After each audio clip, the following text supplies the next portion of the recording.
kasi si BP mismo ang nagsalita nun. Alam namin kung kanino nanggagaling ang threat. Whereas yung threat kay Vice President, hindi namin alam kung sino yung nagte-threat sa kanya. At siya lamang ang makakapagbigay sa amin ng information regarding that matter. Yes po. Next question, sir. Masasabi niyo ba na nag-cooperate si BP Sara kaugnay sa investigation sa division nga sa transportation? Yung ganitong, yung cooperation niya, masasabi niyo ba na binigyan niya ang cooperation niya na ayos sila na binigyan? Well, at least ibinalik naman ni BP Sara yung courtesy na ibinibigay namin sa kanya. Ibinalik niya naman by sending lawyers and denying that she committed threats against the life of the president. So, ayun. Sabi nga, respect begets respect. Nire-respeto namin si BP, nirespeto niya naman kami. By sending a lawyer and advising that she will no longer appear, instead, she just vehemently deny the accusation hurled against her. Okay. Okay. Next question from this corner, yung nauna po kanina. Yes, sir. Yung sa letter na sinabi mo, so it was written by the lawyer and with her conformity. Just want to clarify, how did she manifest her conformity? So did she sign it or was it specifically stated in the letter? All right. Yung portion na yun, That said, our client vehemently denies having made any threat constituting grave threat under Article 2A2 of the Revised Penal Code in relation to Section 6 of RA 10175, terrorism or other punishable under RA number 11479. So, yun po. Dinideny daw ng client nila. Actually, the person speaking here is the lawyer. It's not the Vice President. But then, it has her conformity. Therefore, tama, gusto niya yung sinasabi ng lawyer niya. Ganun po ang implication nun. Conformity meaning she signed the letter? She signed the letter. Yes. Okay po. Wait, let's hear it from the sir in black. Yes, ma'am. Sir, by any definition, this is not an oath affidavit under oath, that was required. Yes. Sabi ko na nga sa inyo, the letter is signed by the law office and with conformity of the Vice President. It is not the sworn statement that we are looking for or the counter affidavit that we are looking for. All right. Sir, yes po.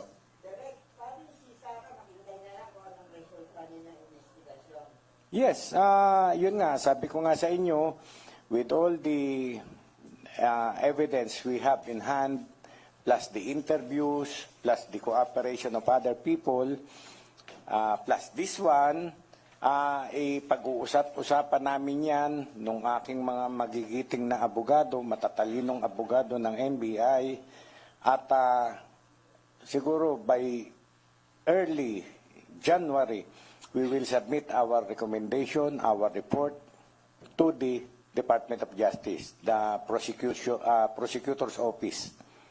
Ganun po. Yes, ma'am in white. Sir, ano yung impact nitong pinadala ng lawyer compared if magsasubmit siya ng counter affidavit? Mas maganda sana kung counter affidavit because counter affidavit ay siya ang affiant, siya ang nagsasalita. No? Whereas ito, ang nagsasalita dito ay ang kanyang mga lawyer, nag-conform lamang siya dun sa sinasabi ng mga lawyer. Okay. Sir in gray. Yes po. Sir, ano yung magiging yan? Tulad mo sa impact, sir, magiging mas madali ba para sa NBI dahil yun yung pinadala niya o dahil magiging mahirap yan? Alam nyo, mas mapapadali ang trabaho kung si ma'am ay nag-appear sa amin, nasagot yung aming mga katanungan para sa kanya, mas mabilis ang trabaho. Kaya nga sabi ko sa inyo, with this letter, with the clippings on hand, with the interviews we had, i-collate namin yan lahat at nakita nyo, almost 2 weeks or 3 weeks kaming uusap-usap para makaformulate ng isang report recommendation na parehas sa lahat ng involved dito sa insidenteng ito. Sir John Consulta, you have a question, sir. Per John appearance here, sir, sa NBI sa araw po ito, does it mean, sir, na parang winave na niya yung karapatan niya maraming po? Correct po. Remember na ilang aspect ang iniimbestigahan sana namin. But then, parang she refused na to cooperate with us. Hindi na namin maimbestigahan thoroughly katulad yung threat sa kanya. Gusto naming maraming kaming itanong sa kanya. Binabanggit niya lamang general accusation na 6 months ago ay natetreat na raw siya. Walang definite na sino ba, paano, ganun po. Wala na pong instance, sir, or avenue before your submission to the DOJ of your final report. Wala na pong magkakataon na siya po ay magbigay pa ng affidavit or pwede pa siya maghabol. Ayan po. Sabi ko sa inyo, pag-aaralan na namin, we will start collating all the evidence, all the testimonies, all the statements we have gathered. During that interim period, hanggat hindi pa kami nakakapag-finalize, o biglang tumawag sa akin ni Vice President, Director, I will go there. Ano pa ba yung mga gusto niyong tanong? Welcome po yun. But we are no longer setting another date for her to appear. Nasa sa kanya na po yun. Ma'am in white, followed by ma'am in yellow. Sir, meron po bang nilagay na justification yung mga lawyers ni VP kung bakit nasabi ng camp nila na hindi naman talaga nag-threat si VP besides yung Alright. Alam mo, ang sinasabi niya na ang NBI ay under administrative control ng DOJ, na ang secretary ay si Secretary Remulla, that ES ay si Executive Secretary Bersamin, under niya kami. Sila, ES and SOJ ay alter ego ng President, so pwede daw, yun ang paniniwala niya na parang kami ay under these people, ganon, parang hindi maganda yung ano niya. Kaya she deemed it prudent not to appear na lang before us and instead deny the accusation hurled against her. Ganon po.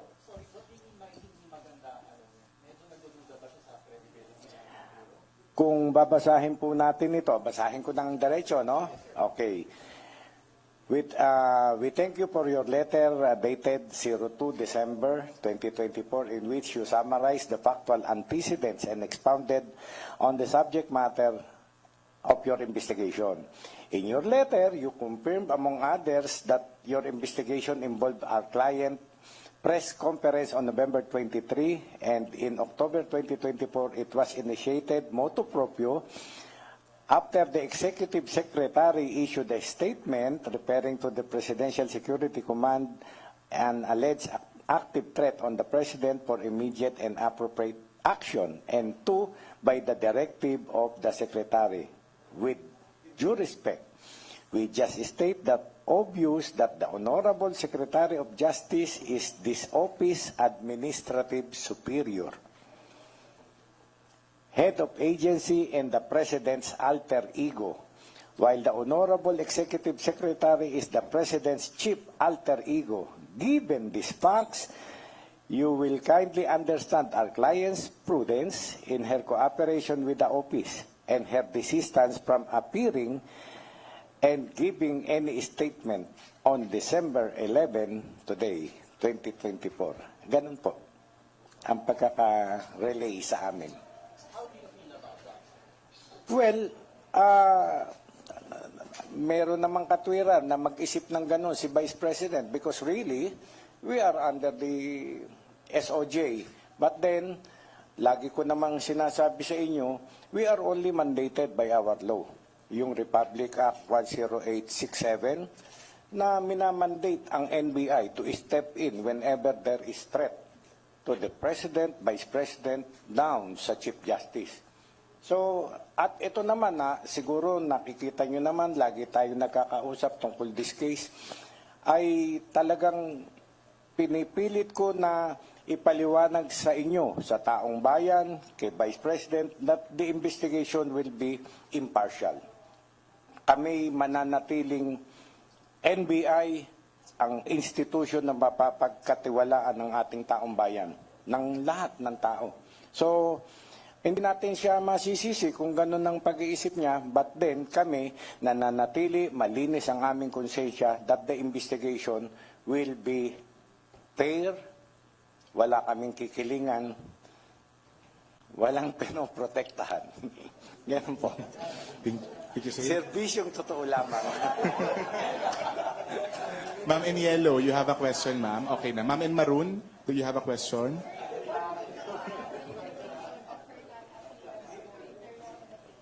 What would be the implication of her non-appearance in terms of the case? Parang, are we expecting na mas magiging against her yung recommendations ng NBI since hindi siya nagbigay? Not really. Sabi ko nga sa inyo, i-collate namin lahat ng evidence, lahat ng interviews, lahat ng statement na nakuha namin, yun. At naniniwala ako na ako bilang judge, abogado, 5 panel kami, puro abogado, ay yung percentage ng pagkakamali ay siguro malaki na ang 2% ng pagkakamali.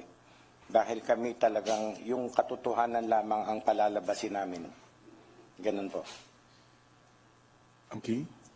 Any other questions from the media? Ma'am in white, yes po. Sir, yung threat sa life ni Vice President, how are you going to go about that since hindi siya nagbigay ng MAPP? Ayun nga po, yung threat tungkol sa buhay niya, hindi naman kami titigil din ng pag-iimbestiga. But then, wala kaming concrete nga na evidence na siya ang na-threaten eh. So alam niya kung sino nag-threat sa kanya. May proof ba tayo? Yung mga ganon, yun ang mga kailangan namin kay Vice President. But then, we will go over nung reading between the lines kami. Paano ba siya na-threat? Sino ba nag-threat? Ano bang mga circumstances ang sinasabi niya na na-threaten siya? So, ganun po kahirap lalo ang aming gagawin na investigation about the threat on her. So instead na mas mapapadali yung trabaho niyo dahil kung nagbigay siya ng details, as in zero kayo pag nag-investigate? Ayan na nga, yun na nga, hindi siya nag-cooperate para bigyan niya kami ng konting information lamang na kami na magbi-build up nun sana. No? Kung may konting information from the Vice President, kami na magbi-build up nun, kami na magkakalkal nun. Kaso, wala eh. Oh, yun, ganon. Sir, from Manila Bulletin. Would you advise not to do the same pag nag-conduct na ng preliminary investigation ang DOJ? Siyempre, sabihan natin si ma'am na mag-appear, no? Kasi alam mo, ako bilang judge, bilang dating pulis, lagi kong sinasabi, ang kaso, hinaharap, hindi tinataguan yan. Harapin mo yan. Problema mo yan eh.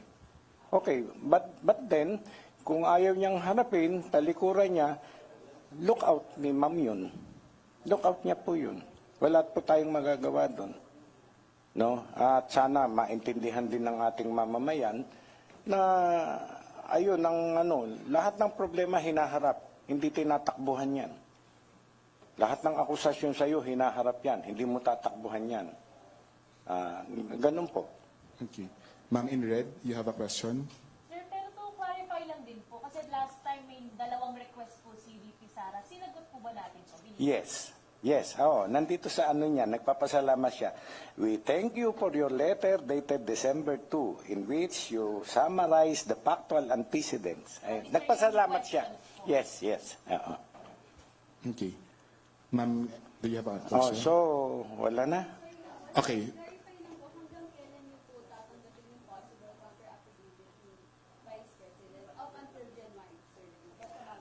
Sabi ko sa inyo, we will now start from this day on, mag-i-start na kami, mag-collate, mag-uupo kami ng aking mga panel of investigators. Mag-umpisa na po kami. In the interim, habang kami nag-uusap-usap, biglang sumulat, biglang dumating si VP Sara, we will welcome her. Gusto niyang mag-submit ng counter affidavit. Oh, Director, napag-isip-isip ko, gusto kong mag-submit ng counter affidavit. Thank you, ma'am. Diba? But then, we will now proceed. With or without, we will proceed. And sabi ko sa inyo, promise ko, by early January, we will have our fact-finding resolution, our recommendation, at ipapasa na namin sa Department of Justice. Okay? Okay. more? Last two questions from Sir Nico and Ma'am Elaine. Last two questions po. Sir, how do you feel na tatlong linggo na kasi lumipas from her press conference and then nag-adjust na kayo na schedule, pinigil siya na magkakataon, pumunta dito, and then dalawang beses sila na parang kumbaga in all those 3 weeks, nag-adjust kayo for her and yet ganito ka. Ayun ang magandang katanungan ninyo yan, ano? Nakita na ninyo lahat, nakita ng taong bayan how we accommodated our Vice President. Talagang parehas kami, lahat ng tsansa binigay namin, pero ayaw niya, wala kaming magagawa. No? We extended to her due process, the courtesies, everything. Pero ayaw niya talaga, on advice ng kanyang lawyers, wala tayong magagawa. Out of curiosity lang, nabanggit po ba yung legal niya na parang hindi pa rin close yung si VP na one of these days that she's still open? Yung nabanggit pang gano'n. Wala. Ni Higing, wala. Sa akin lang nang galing yun na while we are studying this for that period, no, itong hanggang end nitong December, ay biglang dumating si VP, welcome po. Pero wala kaming hindi namin siya nire-require, hindi namin hinihingi, hindi sila nagpasabi.